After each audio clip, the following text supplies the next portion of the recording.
There's a reason narcissists feel magnetic, a reason you can't just walk away, no matter how much you want to.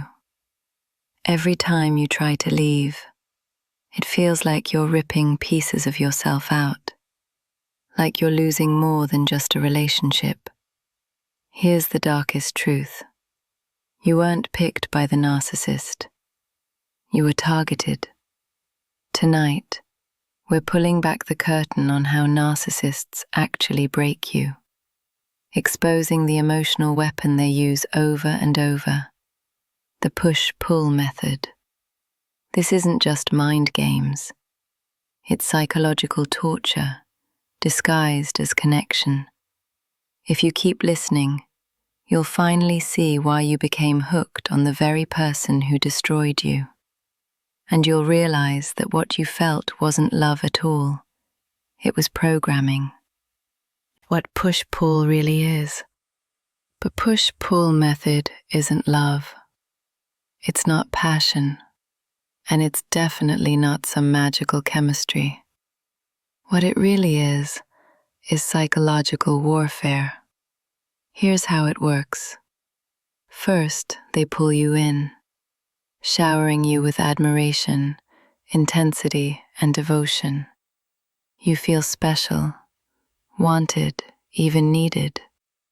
Then, just as suddenly, they push you away, giving you the cold shoulder, going silent, punishing you for reasons you can't quite understand.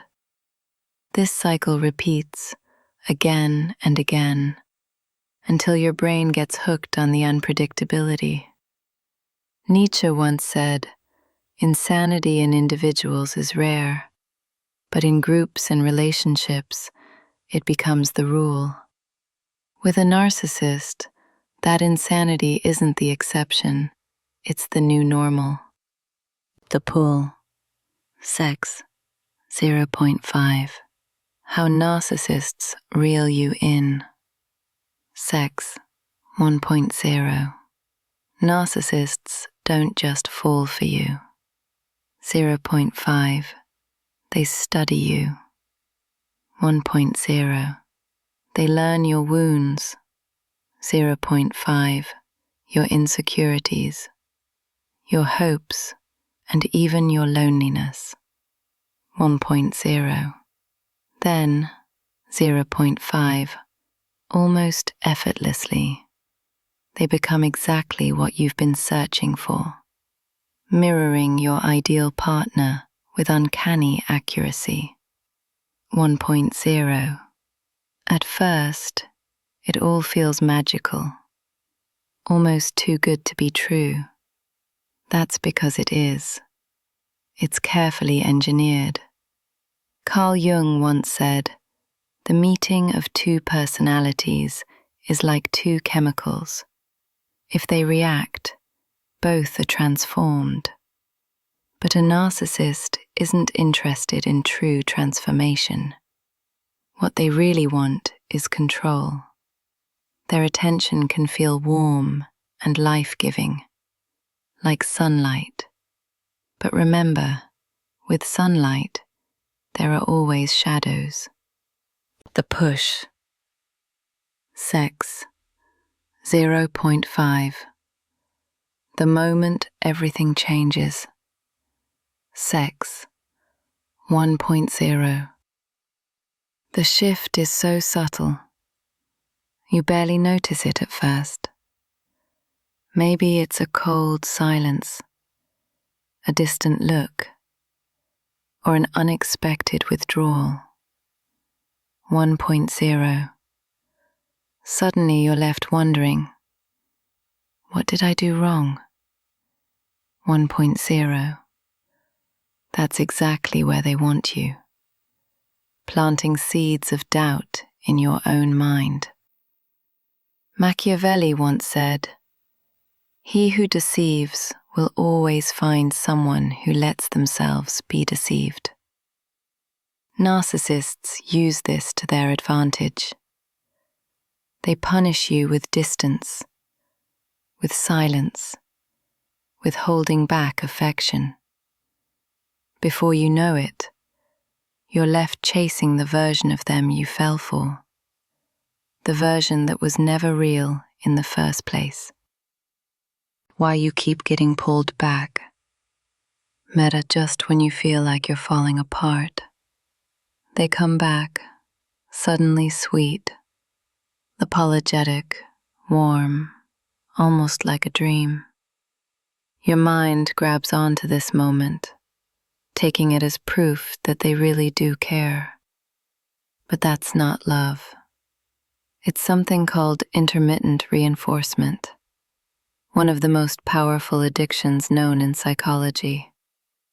Casinos use it to keep you playing. Drug dealers use it to keep you coming back. And narcissists? They do it almost instinctively. You're not actually addicted to them. You're addicted to that rush of relief you feel when they finally give you comfort, right after they're the one who caused the pain. The damage to your identity. The push-pull cycle is built to break you down, piece by piece. First, it chips away at your boundaries. Then it wears down your self-esteem. Before long, even your sense of reality starts to blur. You begin to believe that love is something you have to earn, and that suffering is just part of the deal. Jean-Paul Sartre once said, "Hell is other people." But with a narcissist, hell is learning to depend on the very person who keeps hurting you, trusting the fire that keeps burning you over and over. Why narcissists do this? Sex 1.0.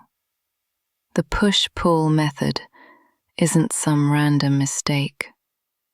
It's almost like instinct for a narcissist. They thrive on three things: uncertainty, control, and emotional chaos. The more confused you are, the more focused and powerful they feel. Your desperation gives them the upper hand. Even after the breakup, they find ways to come back into your life. A text, a memory, maybe even a half-hearted apology. It's not about love. It's because your pain boosts their ego. Epictetus said, "People are disturbed not by events, but by the view they take of these events." Narcissists twist this truth, making you believe their cruelty is somehow your fault. That's how deep their manipulation can go. The shadow self. They awaken sex. 1. Narcissists have a way of bringing your deepest fears to the surface. Fear of being abandoned, rejected, or not being enough. But they also tap into your secret desires, the longing to be chosen, to feel special, to be truly seen. They don't just play with your insecurities.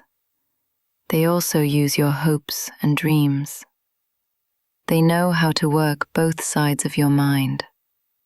Carl Jung once warned, "Until you make the unconscious conscious, it will control your life, and you will call it fate." With a narcissist, it starts to feel like they are your fate, because they use the parts of you that you've never really understood or faced, turning them into tools for their own game. Why you struggle to leave. You don't stay with a narcissist because you're weak. You stay because they've slowly erased the person you were before you met them. Walking away feels almost impossible, like losing your sense of self because your identity has been rewritten. You end up becoming a reflection of what they want, just another character in their story, even a sacrifice for their narrative. Your heart confuses what's familiar with what's meant to be. But the truth is, it's not fate keeping you there. It's conditioning. The push-pull method was never about making them love you. It was about making you forget who you are. Because once you lose yourself, you'll accept anything. Pain, disrespect, silence, even abuse. The narcissist never cared about your love. What they wanted was your surrender. But now you see the truth. Their power ends the moment you stop craving that fantasy version of them, the one that never really existed, and the darkness they left behind. Don't fear it. That's not your enemy. That's the part of you that's finally waking up.